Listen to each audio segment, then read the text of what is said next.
Joe, arguably one of the last deep dives that we've done. You've been pushing this one off like the plague. No. I didn't push it off. We just forgot. No, you literally took us this morning on who did we forget to get to. Correct. So that's what happened. We continue on our deep dives. Today we go to Colorado, even though Joe, doesn't want to talk about this. We're kind of forced to do this here. Joe, I got to admit something. I think Colorado, if you're going to stay off the field and all the craziness and shenanigans that they get into, when you actually look at them on field, what are your thoughts about them going into the season?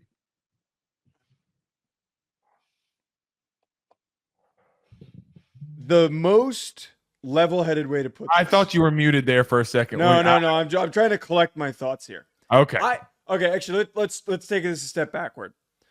I do a lot of radio hits on a week-to-week basis, and we're in the middle of the offseason. And it doesn't matter the market that I'm on. I could be on in Portland, Oregon. I could be on in Atlanta, Georgia. They will ask me what I think Colorado is going to do.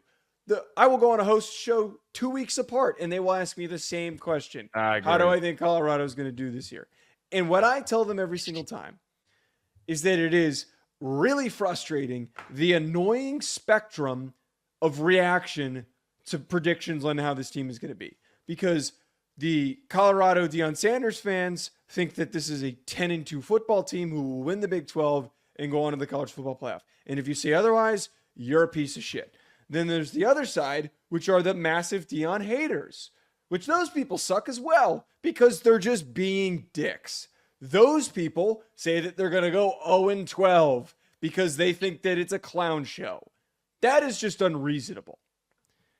I, though, and this still classifies me as an ass apparently, think that the most realistic and accomplishable thing, because this team rallies together, it's led by a very talented quarterback and receiver / cornerback in Deion Sanders and Travis Hunter.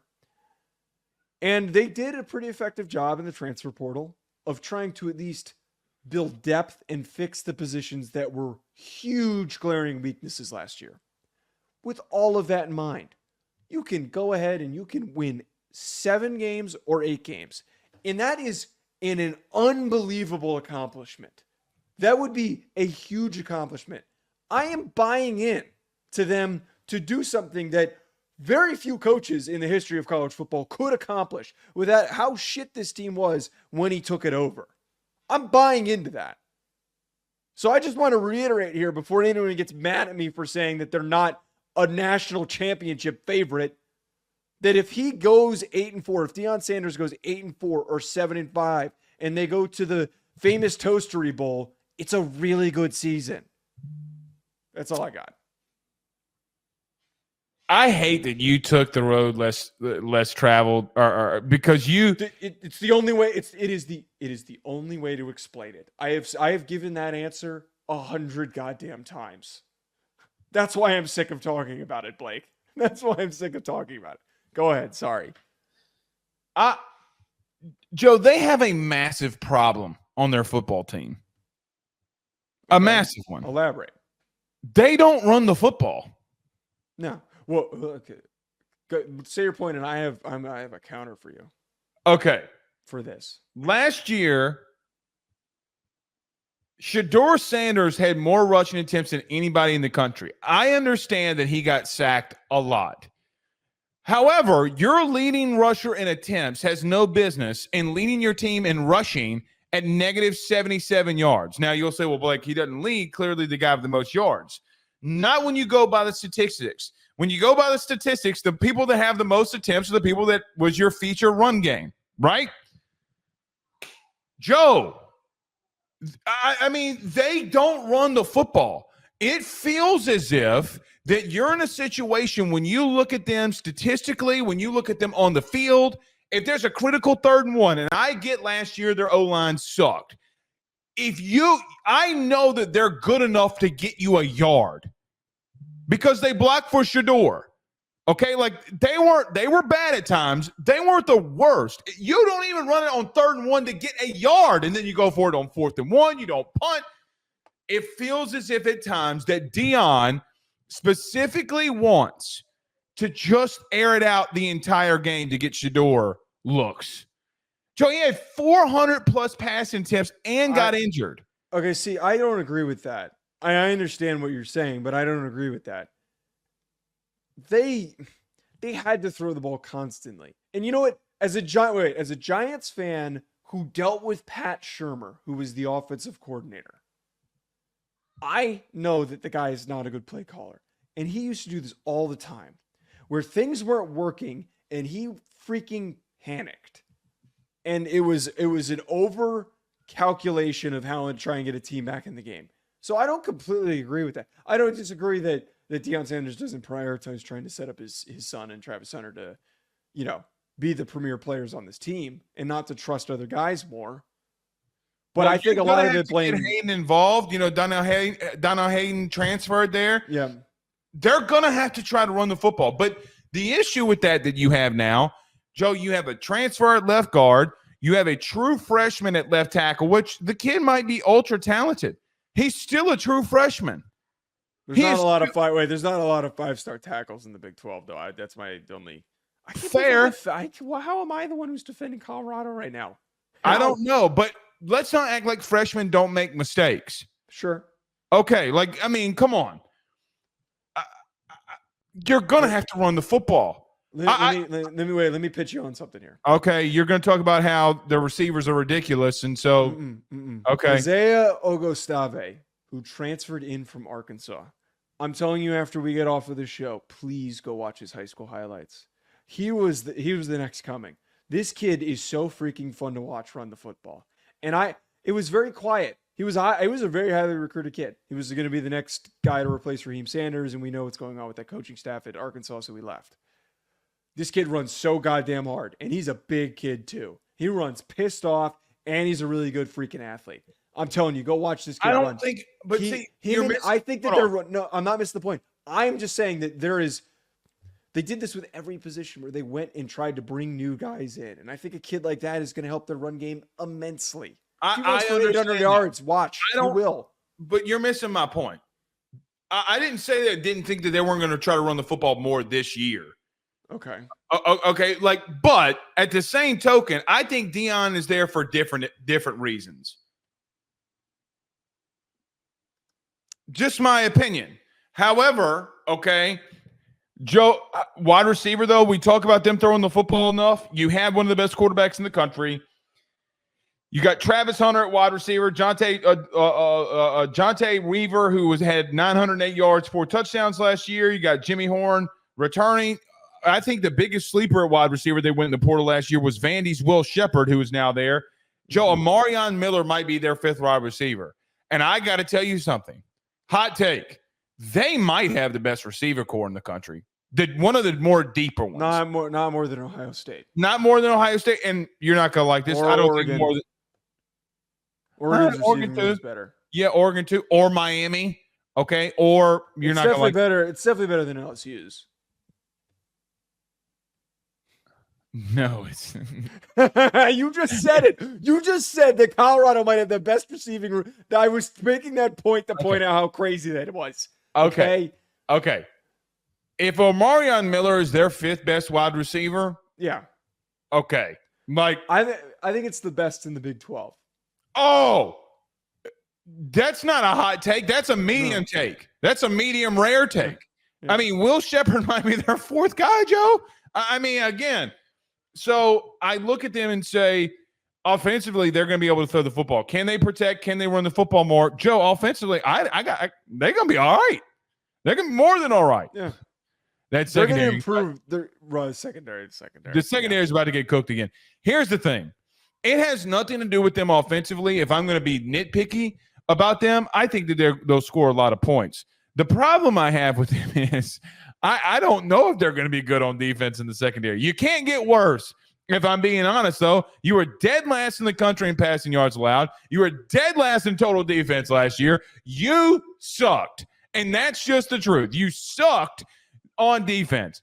And we talked about a lot of bad defenses on the show. They were ass cheeks. Joe, there's not Bourbon Street trash water that Bourbon Street trash water is better than Colorado's secondary a year ago. And it had Travis Hunter in it. And it's got Deion Sanders in it. He was out for a little bit of time. Okay, but they were still getting cooked. I think that this is the same argument that I used to support Iowa that you didn't like. Iowa was horrible offensively. It's not going to take very much to make them a little bit better. And there have been changes made to the coaching staff and especially to the roster with the amount of guys that they're bringing in. I don't think their secondary is not much different. So in terms of the talent that's there, but I think their defensive line got a lot better. Deion Hayes, very underrated pass rusher they got from Pitt. BJ Green could be a nice, strong player for them. Who's the kid from LSU that they brought in? Quincy Wiggins. Yeah, he probably wasn't great, right, at LSU. He nearly got beat out. If you bring in an LSU defensive lineman, that's usually not a good sign. But I'm just saying, when you're screaming on the bleachers that you need defensive linemen, think about what I just said. That's a bit of okay. I think Quincy's an athletic freak, though. I'll give him this. Athletic freak. If they could tap into something like on a third down, maybe he could. I mean, Joe, he's built like Julius Peppers. I mean, he really – there's a video of him. He got hit by a car going 40 miles an hour and flew in the air. Yeah. What? At the All-American game, okay? He stood up and walked it off. Yes. Wait. Quincy Wiggins. Oh, my God, you're right. I know I'm right. So he got hit by a car, flew off in the air, stood up and walked off and had a broken wrist. That's all. Okay. To get back to the point, though. But the dude's made a steal. If you can get him on third down, he might do something. To kind of close out that thought, though, it only takes. There's only one direction to go defensively, and it's up. They have improved through their efforts in the portal. Okay, it all does come down to one thing. Wait 1 second. It all comes down to the one thing that we've said a million times over. Can you succeed with this much roster turnover? Can all of these guys agree to row in the same direction? There's a lot of new faces in the same room at the same time. You didn't have multiple summers. Think about this. To know each other. Think about this for a minute. Mm-hmm. They played a lot of really. You're going to say some of these weren't good. They were good teams. Not most of them 9-3 football teams. Listen to this a year ago. Oregon, USC. I can't give them Stanford, but they lost to Stanford, UCLA, Oregon State, Arizona, Washington State, and Utah. If we're being honest, that's a pretty freaking tough schedule from a year ago. Oh, by the way, week 1, I know TCU wound up sucking, but week 1, they played a team that was in the national championship game a year ago, and TCU and won. Yeah. So I beat up a Nebraska team that wasn't half bad at the end of the year.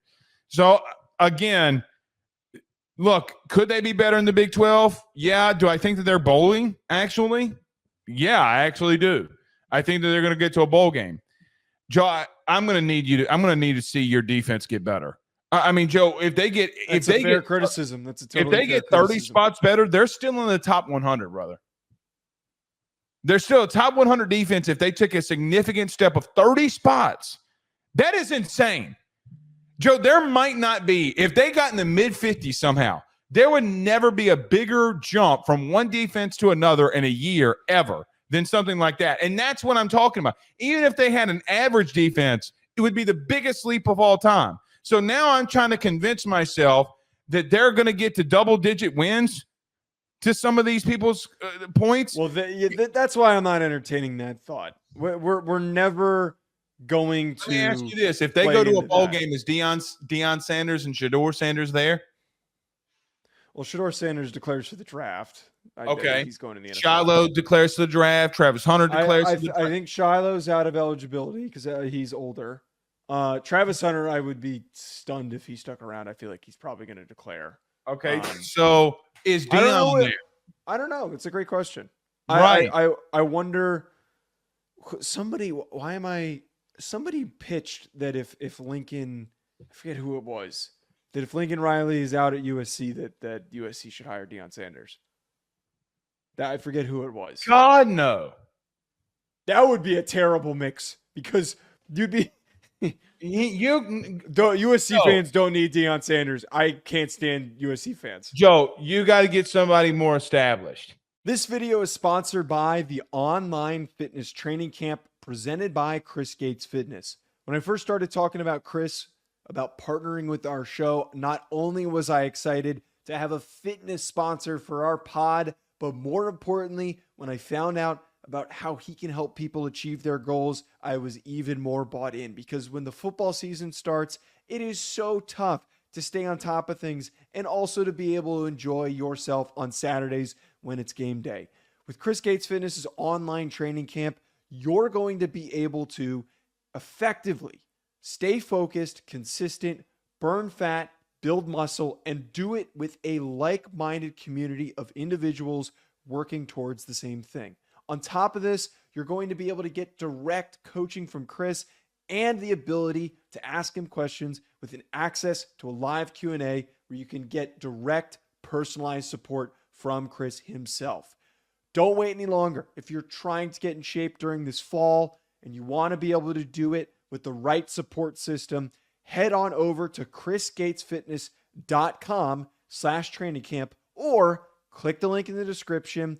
And you need to do it today because you can get the first month. Personal training is expensive, folks. The first month for only $10 when you use that code RuffinoJoe. Don't wait any longer. Head on over there. BetOnline remains your top spot for all of your live betting action and contests. NFL, college football, UFC, NHL are all in full swing. BetOnline is your number one source for wagering news, odds, trends, and predictions with both desktop and mobile access at any time. Head to BetOnline today and use promo code BELIEVE, that's BLEAV, for 50% off your first deposit. That is a 50% welcome bonus. BetOnline, where the game starts.